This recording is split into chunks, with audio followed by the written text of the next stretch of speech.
name is Connor Howes and this is Practical Assessment 10, Instrument Processing, and this is attempt 2 of this assessment where I'll be going over a few demonstration points that I missed in my previous assessment. So now I'm going to show you how to correctly demonstrate how to clean and disinfect our surgical items here. So we have our multi-part instrument, we have our hemostats, our scissors, our tissue forceps, and our ET tube, which is our lumen instrument.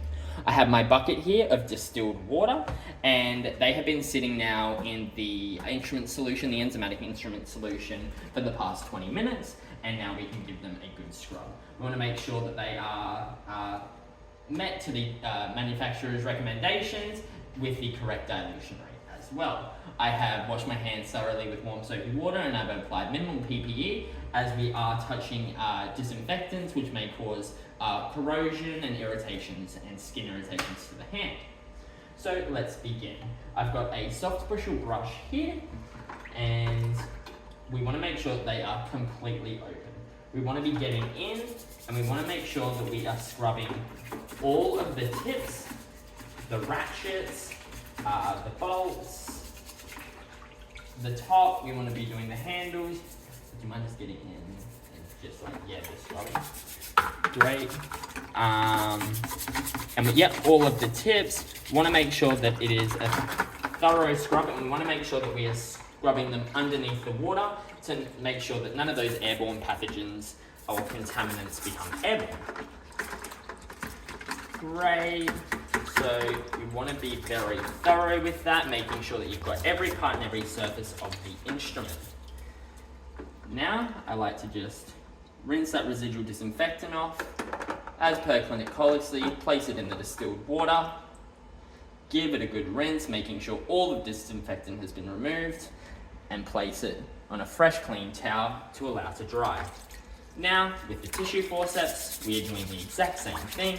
We are going underneath the surface, making sure that we are scrubbing all parts of the forceps, making sure that we are getting particularly into the tips here, and that no foreign debris or contaminants remain. Then, place it in the distilled water, make sure it's completely rinsed, rinse that off, and place that to dry.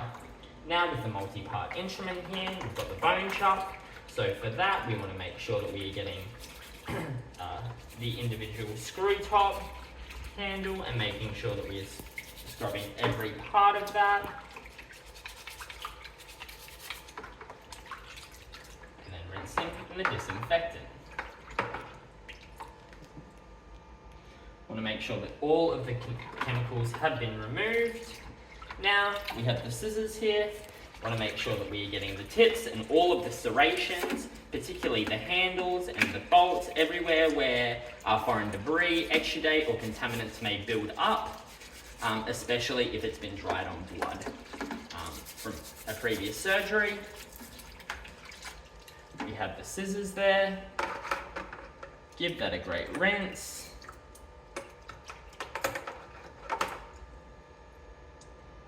And allow that to dry, leaving it open to dry. Now we've got the final multi-part instrument, which is the last part of the bone chop. Should have done them together, but that's okay.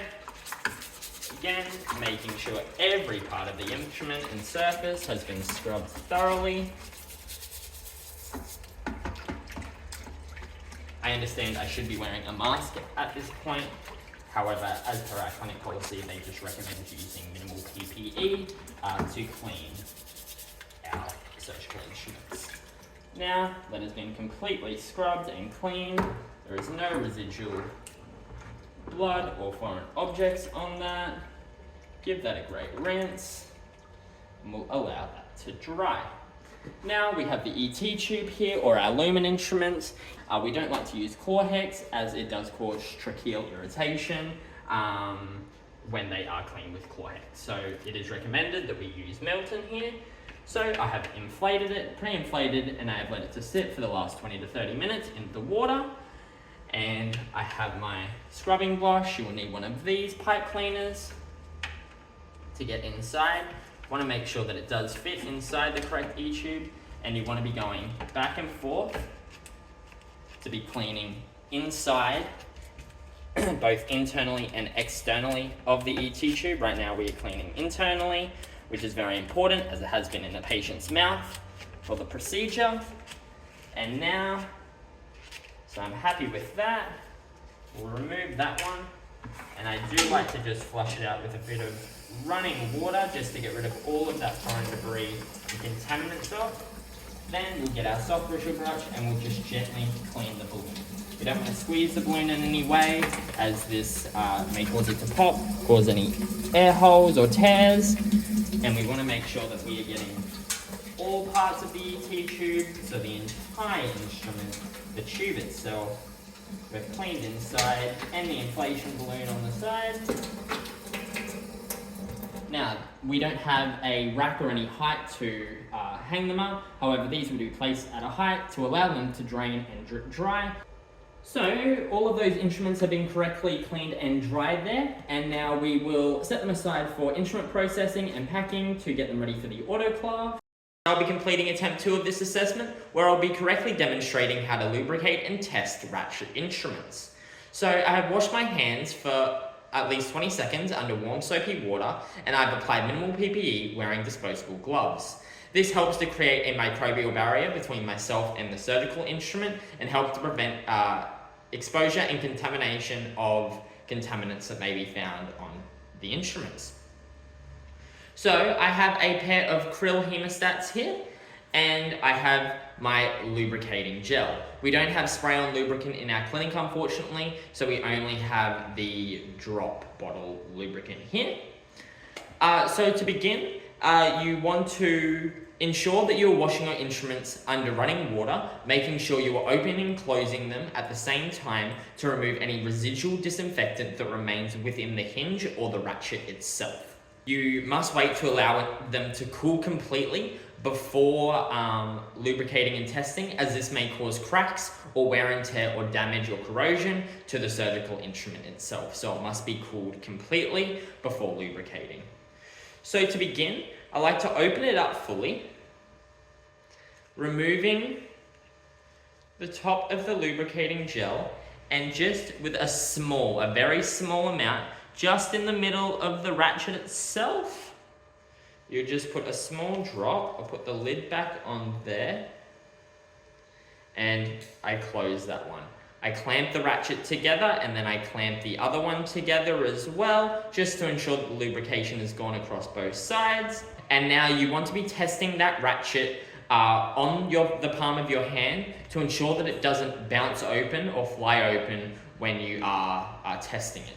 So it's just a gentle tap on the palm of my hand, just to ensure that the ratchet does not fly open at any point. Could fly open in the autoclave or during surgery, and we need to maintain longevity and functionality of the equipment, and that is why lubricating and testing them in between uses is very important.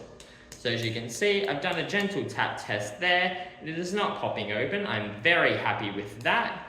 And you want to ensure that when you are testing, you're inspecting all parts and surfaces of the instrument itself, checking for any wear and tear, pitting, corrosion, any marks, and anything that may indicate that it needs replacing.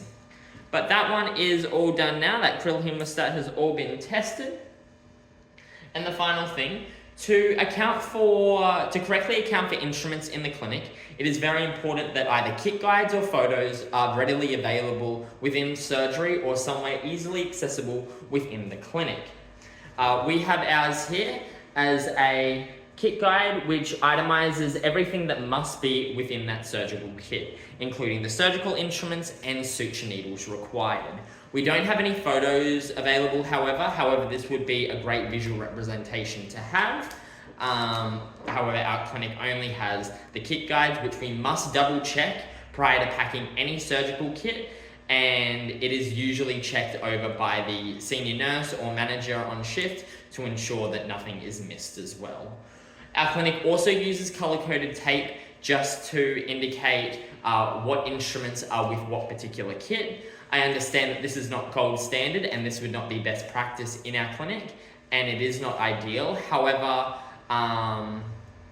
that is another way in which we account for our instruments within the clinic. It is very important though that if we are using color-coded tape, that it can harbour bacteria under the tape itself, and it can become quite brittle in the autoclave. So it must be changed every month as part of the nurse's duty. But that is everything for today's attempt. That is Practical Assessment 10, Instrument Processing, Attempt 2. Thank you.